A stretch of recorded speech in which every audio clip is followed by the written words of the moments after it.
کسی کام کو نہیں کر سکتے ہیں تو مت کہیے کہ میں کر دوں گا، اس لیے کہ آپ دوسرے کو امید پر رکھ رہے ہیں، اس کو مینٹل ٹارچر کا شکار کر رہے ہیں. آپ جب انشاءاللہ کہیں، نمبر 1 آپ کا پورا ارادہ اور کوشش ہو کہ آپ یہ کام کریں گے، آپ کی پوری ایفرٹ ہونی چاہیے. ہاں اس کے باوجود کوئی ایسی ہرڈل آ جائے، کوئی ایسی ہنڈرنس آ جائے کہ آپ نہ کر سکیں، تب الگ معاملہ ہے، ورنہ آپ کا کام کرنے کا پورا انٹینشن ہونا چاہیے.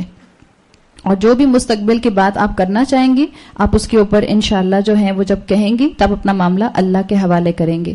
آگے فرمایا وَاذْكُرْ رَبَّكَ إِذَا نَسِيتَ، اور اپنے رب کو یاد کرو جب تم بھول جاؤ. اس میں ایک، اگر آپ اس کو پچھلی آیت سے جوڑیں، اسی جملے کو پچھلے جملے سے جوڑیں، اس لیے کہ اسی آیت کا حصہ ہے. مثال کے طور پر آپ نے کسی سے کوئی کمٹمنٹ کیا، اور کبھی کبھی ہوتا ہے انسان انشاءاللہ کہنا بھول جاتا ہے، ایسا ہوتا ہے. یا آپ کسی سے فون پہ بات کر رہی تھی اور آپ نے کوئی کمٹمنٹ کر لیا کہ میں کل کروں گی، پھر آپ بھول گئی کہ آپ نے انشاءاللہ نہیں کہا تھا. آپ کو کچھ دیر کے بعد ریئلائزیشن ہوئی کہ اوہو میں نے انشاءاللہ نہیں بولا تھا. تو اب کیا کرنا چاہیے؟ اس جملے کے مطابق آپ کو جس وقت یاد آئے آپ اس وقت بول دیجئے وَاذْكُرْ رَبَّكَ إِذَا نَسِيتَ. اسی وقت اللہ کو یاد کر لو جب تمہیں یاد آ جائے. اب اس کا مطلب یہ نہیں ہے کہ آپ دوبارہ سے فون ملائیں، ہیلو میں بھول گئی تھی انشاءاللہ. ضرورت نہیں ہے. آپ نے کس کو سنایا ہے انشاءاللہ؟ آپ نے اللہ کو سنایا ہے. اللہ وہ جو السمیع ہے، آپ نے اس کو سنا دیا. اللہ نے آپ کی انٹینشن اور آپ کی نیت اور آپ کی کوشش کاؤنٹ کر لی. تو جب یاد آ جائے اس کو اپنے زبان سے ادا کر دیجئے، دل سے ادا کر دیجئے. پھر بعض اسکالرس کہتے ہیں کہ یہ جو اسٹیٹمنٹ آیا ہے وَاذْكُرْ رَبَّكَ إِذَا نَسِيتَ، وہ کہتے ہیں اصل میں یہ ایک جینرک اسٹیٹمنٹ ہے، مطلب پچھلی آیت سے بھی کنیکٹڈ ہے، پچھلے جملے سے بھی کنیکٹڈ ہے انشاءاللہ کہنے والے سے، اور ایک جنرل اسٹیٹمنٹ بھی ہے.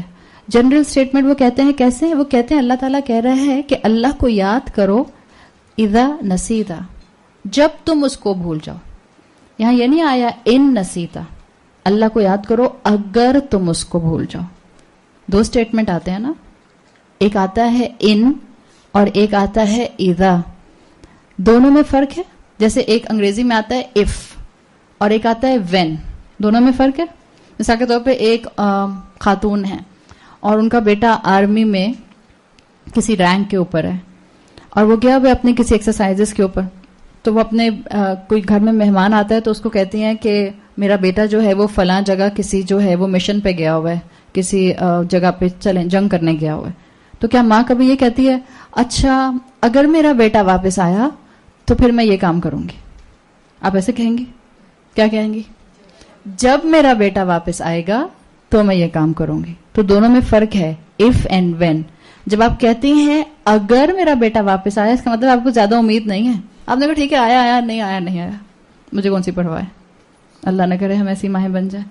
اور جب آپ کہتی ہیں کہ جب میرا بیٹا واپس آئے گا اس میں امید ہے، تو اللہ تعالیٰ یہاں کیا کہہ رہے ہیں؟ وَاذْكُرْ رَبَّكَ إِذَا نَسِيتَ، اپنے رب کو یاد کرو جب تم بھول جاؤ.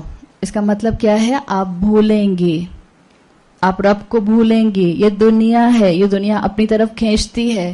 کام کیا ہے؟ جس وقت آپ اللہ سے غافل ہوں اور آپ کو احساس ہو کہ آپ غافل ہو گئی ہیں، ٹرن بیک ٹو اللہ، واپس آئیں اللہ کی طرف. اللہ اپنے بندوں کو تھامنے والا ہے، اور اللہ اپنے بندوں کو موقع دیتا ہے کہ اللہ کا بندہ اللہ کی طرف واپس پلٹ آئے. اور اللہ نے یہاں پر رب کا کہہ کے اگین مینشن کر دیا، حالانکہ پیچھے آیا تھا الا ان یشاء اللہ. جب تم کہو، جب تم یہ کہو گے بات کہ میں یہ کام کل کر دوں گا، تو جب اللہ نے چاہا. ٹیکنیکلی یہاں آتا وَاذْكُرْهُ، اور اس کو یاد کرو جب تم اس کو بھول جاؤ. آٹومیٹک اللہ کے لیے بات ہوتی نا. وَاذْكُرْ رَبَّكَ کہہ کے کیا بات آئی؟ اپنے پرسپیکٹو کو درست کرو. ایک غلام